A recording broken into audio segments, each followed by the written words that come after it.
Expectations from Prime Minister Narendra Modi's upcoming visit to the United States are high, and some key defense deals are on the cards. Apart from the much talked about Predator drone deal, another key deliverable is the F-414 fighter jet engine deal.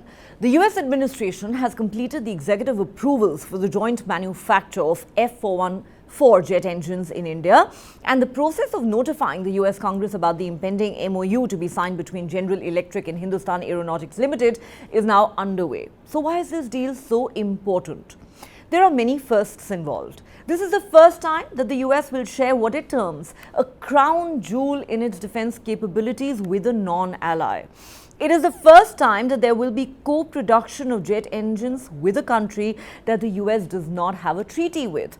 It's also the first time that the US is sharing a substantial share of what is being described as sensitive jet engine technology, with a provision for tech transfer ratio to increase over time. One expert has been quoted as saying, "This deal is transformative. India will have access to the full engine. India will have designs and sensitive technology. This is more tech transfer than the US has ever authorized. New frontiers are being breached." Some experts say that this deal would offer India access to better fighter jet engines than what China possesses, as these have greater power and efficiency, longer service life, and require less maintenance. They add, this technology cooperation partnership could help India research, design, and produce its own cutting-edge aero engines. In a recent report, Heritage Foundation's John Venable and Jeff Smith stated, this deal would bolster India's capacity to field indigenously produced fighters with some of the most powerful and reliable engines in the class, saving decades of research and development costs. They say the F-414 engine technology transfer will expand on the already growing interoperability between the US and Indian military systems. The F-414 jet engine deal is vital as the Indian Air Force is reeling under a critical shortage of fighters. It needs 756 fighters for a possible two-front war scenario, as against the 560 aircraft it operates at present. GE, the manufacturer of these engines, is expected to collaborate with India's Defence Research and Development Organisation to produce F-414 INS-6 engines for Tejas Mk2, which are expected to replace the aging Mirage 2000, the MiG-29 fighters and Jaguar. The expected transfer of technologies will allow the production of critical components in India. The F-414 engine is a powerful and reliable engine that's currently used in a number of fighter jets, including the FA-18 Super Hornet and EA-18G Growler. It is expected to provide the Mk2 Tejas with the performance and capabilities it needs to meet the challenges of the 21st century battlefield. The big military deals, that is, the drone deal and the jet engine deal, could give major firepower to the Indian armed forces, which face two hostile neighbours in Pakistan and China. Lieutenant General Shankar Prasad, if I could start with you, sir. As I said, the US says that this is the first time that it is sharing a crown jewel in its defense capabilities with a non-ally, and there are experts who have said that the US has never gone this far in sharing sensitive technology with a country with whom it does not have a treaty. Do you agree with that assessment, and how important is this deal, sir, for India in particular and for the India-US relationship? You said everything correctly. It's most important for India-US relationship. It's something that has never happened in the past. I would recall some years ago when the talk about drones was going on, the Americans decided to give us some drones without weapons. And we kept asking for weapons, and they wouldn't give any drone with a weapon system. So here is an opportunity that we are getting critical technologies in terms of air power, in terms of drones. Let's look at each one of these one by one. We're getting the aircraft engines, you just said so. We're getting drones, Predators, which have got a fantastic capability. It is capable of carrying out wide reconnaissance in the sea coast, in the sea lines, as well as in the northern areas of our borders. It has got missiles equipped with it. So it's a very potent weapon, which the first time the Americans are giving it outside America. The second more important thing is this, that the aircraft are coming as engines, which you rightly said are the finest engines, aircraft engines available. And also don't forget the F-18. The F-18 fighter aircraft which are specifically being asked for the Navy, and they are also likely to come. Well, all of it is there, and you said so just now, no point in repeating it. But the important point which I want to highlight is this, that the importance to these deals can be seen from the manner in which just prior to the Prime Minister visit to the United States, we've had the visit of the NSA from USA, we've had the visit of the Defense Secretary from the USA. So these are the indicators that the agreements are most likely going to be signed, because these basics would have been sorted out. It's just a question of last minute discussion between the two heads of the state to finally put their signatures onto it. It's a great game changer in the strategic world. We must remember how the strategic position of India has changed, both in terms of the Quad, that is the influence that we have in the Indian Ocean and the Pacific Ocean. This is something which is very important. The Americans are very keen that India has capabilities to be able to form an effective part of the Quad, even though we are not a part of the AUKUS, yet provide America and the Quad a status where we can match the status or the capabilities of China. The other thing we must remember, that this will also enhance our overall strategic partnership between us and the United States, which has been going on at some level. We had some trade of about what $19 billion is going to shoot up immensely now. So there is also another aspect to it. The Americans would like more investments coming into India, better supply chains, and therefore the investments into India is going to be perhaps taken away a bit from the China. Also, it will act as a counterbalance to China. Many people say so, but one really doesn't want to say so, because India has its own dynamics and the kind of alignments that we have, which we sometimes call flexible alignments, sometimes called need-based alliances. So currently, the problems, the security challenges that our country is facing today, both at the northern borders and in the high seas in the Indian Ocean, these weapon systems, and you also notice they're all long-range missiles, they're all loitering ammunitions, they're all increasing capabilities to be able to engage an enemy which may call himself superior to us, but yet we have to match them in various strategic fields, and this is what they're going to achieve. I would say that the end of it, if all of these six or seven arms related agreements are signed, it will increase our strategic capabilities immensely. It will really create certain amount of caution on the part of the Chinese, and obviously it will make us a more, shall I say, important important element of the Quad. All right. Thank you, sir, for that comprehensive perspective on these important defense deals. Wing Commander Praful Bakshi, if I could come to you now, do you agree with those who say that these fighter jet engines, are way better than what China has? These have greater power and efficiency, longer service life, and require less maintenance, and that this technology cooperation partnership between India and the United States will help India research, design and produce its own cutting edge aero engines.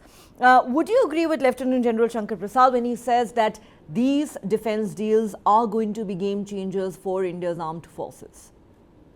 Thank you, ma'am. You are taking words out of my mouth. Lieutenant Shankar Prasad has left nothing to be said. The question is, this is what we have been saying all along. Our HLS heel was always an engine. We had produced no engine. Means you are making boxes.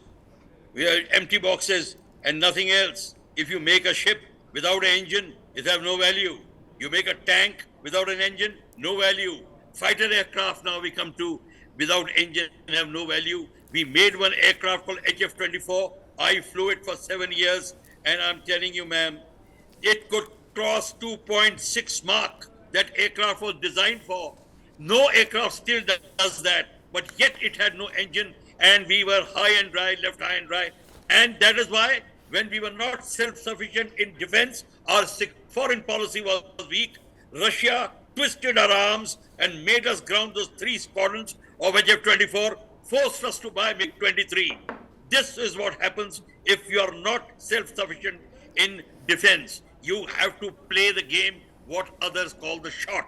And that is what now we are going to step up. So this is a red letter day. what you are announcing, that we will be making our own GE 414 is a very advanced engine. It will be powering the next LCA, which is coming, Tejas Mark II, which will be going for the aircraft carrier, which will be an advanced version. And this GE will be further, as you just mentioned, there will be R&D done on it, and we will be producing our own engines. At the moment, they are under license. But, madam, we must read between the lines what we sign.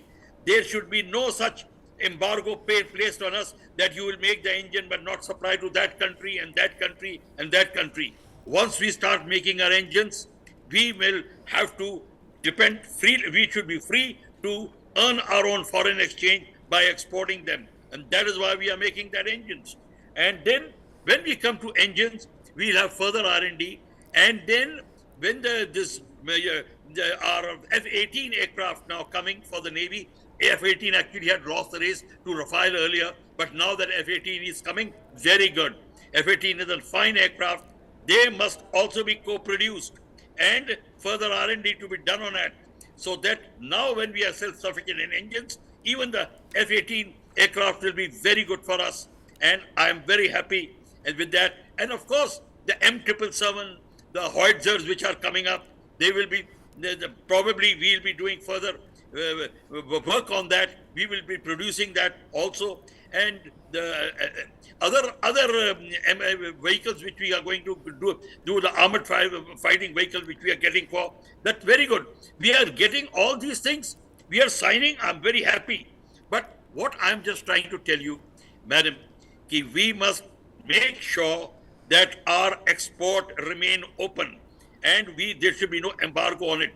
Now I come to the fact, when we are becoming strong, our employability, the employment of armed forces, especially in the Asia-Pacific, Indo-Pacific zone, is going to come up. We are getting into a Quad. The Quad Plus is coming up. We are also carrying out our exercises with Vietnam. Closeness to Vietnam is coming up. South Korea is coming up. We are co-producing weapons along with them. We must make sure that when we come into the Quad, the leadership is already coming to us, as Prime Minister Shinzo Abe had told Prime Minister Modi that he must take over the leadership of that area. And let me tell you, the talks are already on to create a Indo-Pacific co-prosperity sphere, and a Union of Asia-Pacific countries is coming up. This will be very good. That is why China is worried and calling it a NATO of South China Sea. Let it call anything. It will be a co-prosperity sphere for joint industrial development and economic development. And here, our superior technology, self-sufficiency in defense will play a major role, where we'll be exporting to all the countries who will be depending on us. So let us see how we come up and how we measure up to the coming circumstances. But this aspect has to be brought into very clear, that we must not back out. Any pressure from China will come. There will be a lot of pressures coming up. And America knows that this is going to come up. That is why America is championing us to face China and China threat.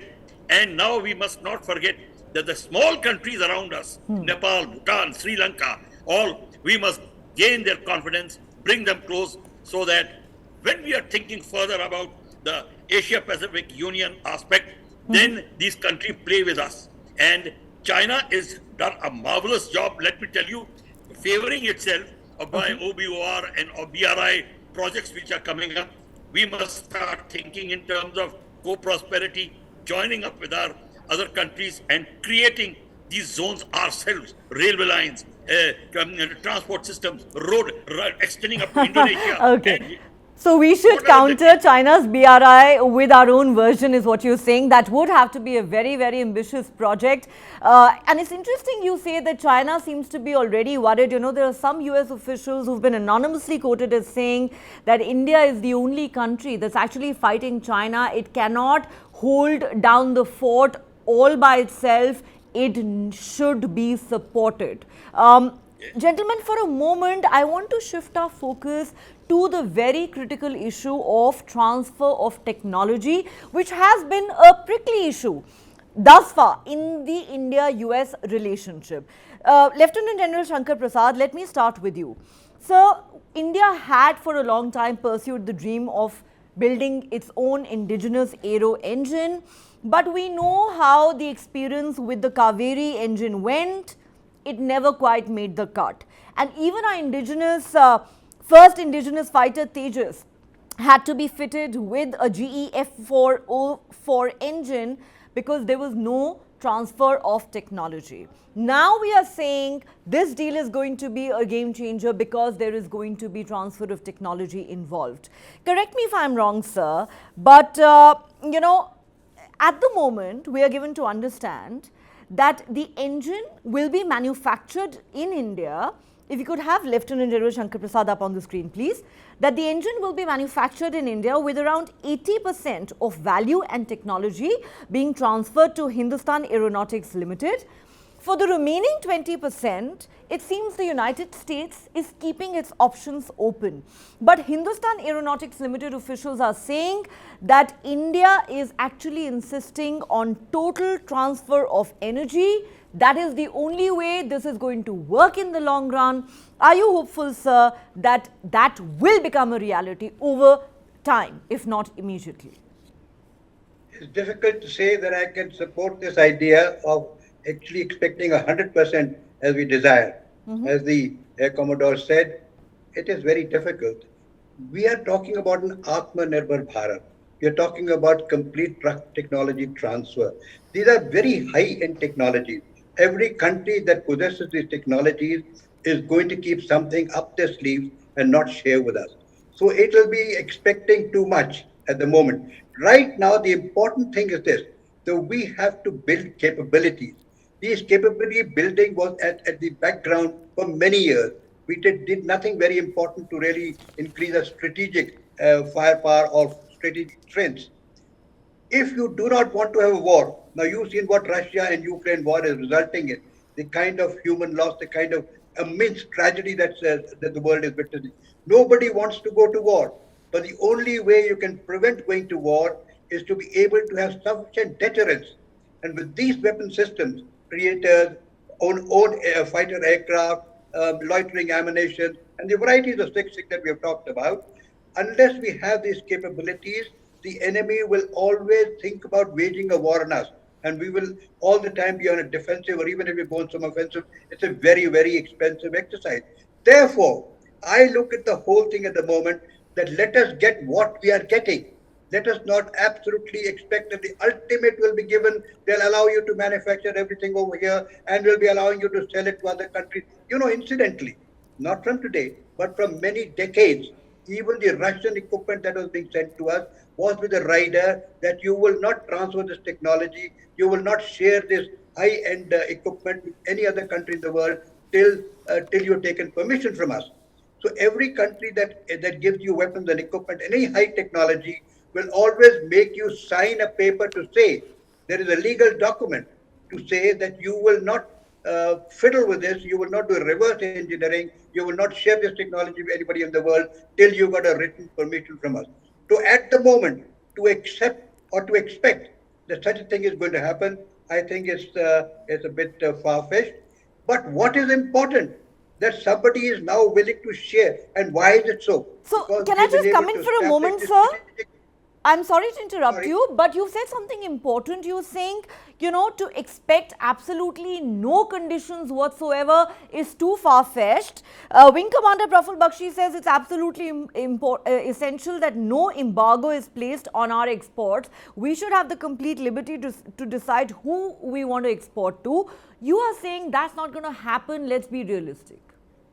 No, I'm only saying that that's expecting too much. If we insist on this, we may lose a beautiful deal right now. Therefore, the first step is let us begin. Let us see how relations with America it goes enhances as we get along. Let us see how we and America have common objectives. Our time may come, not today, not tomorrow, maybe in the near future. But the Americans feel it is better to manufacture these in India and allow them to be exported. We can have a joint understanding between the country that's providing us the technology and manufacturing in India. Jointly, we can export it or import whatever it is. The point is this: if we expect in the first salvo to be able to expect and everything done. Well, it'll be great if it happens, but it's most unlikely. Obviously, any country that gives you anything like this, which is such high-end technology, is not going to share everything on one go. So let us be practical about it. I am more practical. Well, ultimately, yes, I would like to have complete control on the equipment that I manufacture in my country and should be able to do what I feel like with it, sell it to whoever I like. And ultimately, the objective of Atmanirbhar Bharat is to become an exporting country for weapons and equipment. We all know that. But that's not going to happen in a hurry. It's going to take time. Okay. But my closing point on this particular issue is let us not break the deal just by this thing. Let us get the mediators. We need the mediators very badly at the moment. We need the engines very badly at the moment. Yeah. We need missiles very badly. We need loitering ammunition. We need hosts of things. And, Yeah. and you must understand the current relationship between us and China. We are Exactly. living in very difficult times today. So we've got to be ready to have a deterrent to see and to prevent any power to interfere in our internal security or external security. Yeah, you're quite right, sir. The Indian Air Force does desperately need these engines. I mean, the reality is, if you just look at the data, that the Indian Air Force needs 756 fighters for its for a possible two-front war scenario, as against the 560 aircraft that it operates at present. But Wing Commander Praful Bakshi wants to come in. So, sir, I will give you a chance to respond to what Lieutenant General Shankar Prasad is saying. 2 points that I want you to respond to specifically. He is saying we don't live in an ideal world. Let's not expect that the US is going to give us these engines and technology transfer with absolutely zero conditions.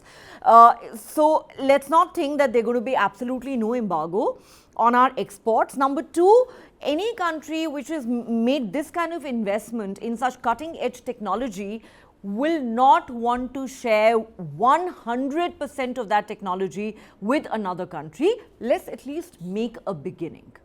Your response?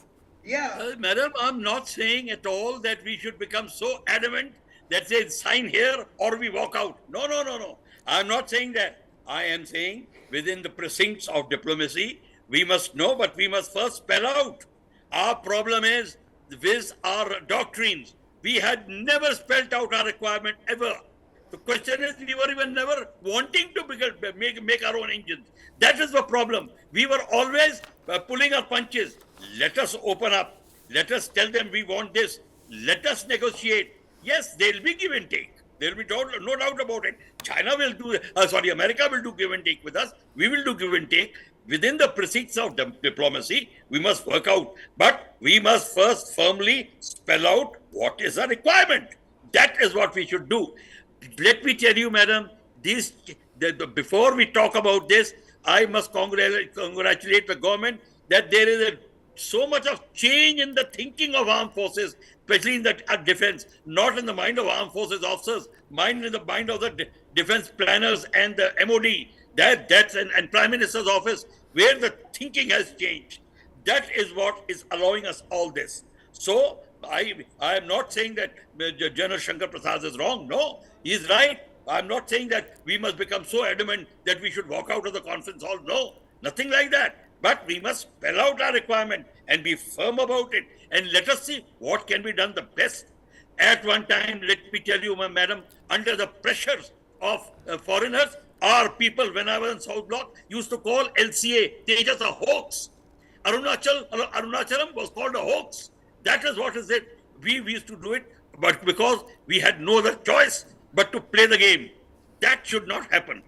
That is what I'm trying to tell you. Certainly not. I am not saying that we should become such a bullheaded person that we walking out of the meeting or disagreeing to sit with them. Okay. No, nothing of that sort. I don't believe in all. Okay, certainly we need to show flexibility because we are on the cusp of a historic deal here. Lieutenant General Shankar Prasad, sir, I'll give you the last word. Daniel Silverberg, a former National Security Advisor to the House Majority Leader in the US Congress, has been quoted as saying that one policy objective of the US administration is to strengthen the capacity of the Indian military to play a key role in the counter-China effort. Do you believe that these major defense deals that we are hoping to sign in this week are actually a step in that direction? See, I wouldn't like to say anything on that, but let me be very categorical. We are increasing our defense capabilities. And also, let us not run away from the fact that there is the American thinking that we must take India away, the Chinese away from India, and therefore let India become a counterbalancing force. This has been going on in the diplomatic terminology for the last couple of years.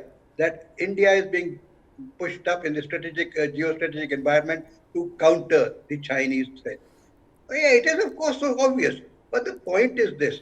We are talking about the national security both from China as well as from other neighbors here. We have to make sure that our capability is enhanced so that we have adequate deterrence. Now, as I mentioned in one particular sentence, we still are not aligned. We cannot say we are become a part of the NATO or part of the American philosophy. We are still a country which has need-based alliances. We are a country which has Right. flexible alliances. And one more thing I want to add. You see, the point is this: will the Americans ask for something in return? They certainly will. They certainly may. I don't know exactly what has happened, but they would want to say, "Well, we must condemn Russian ingress into Ukraine." How are we going to do that? That's How are we going to going be to a do that? thorny issue. Yes.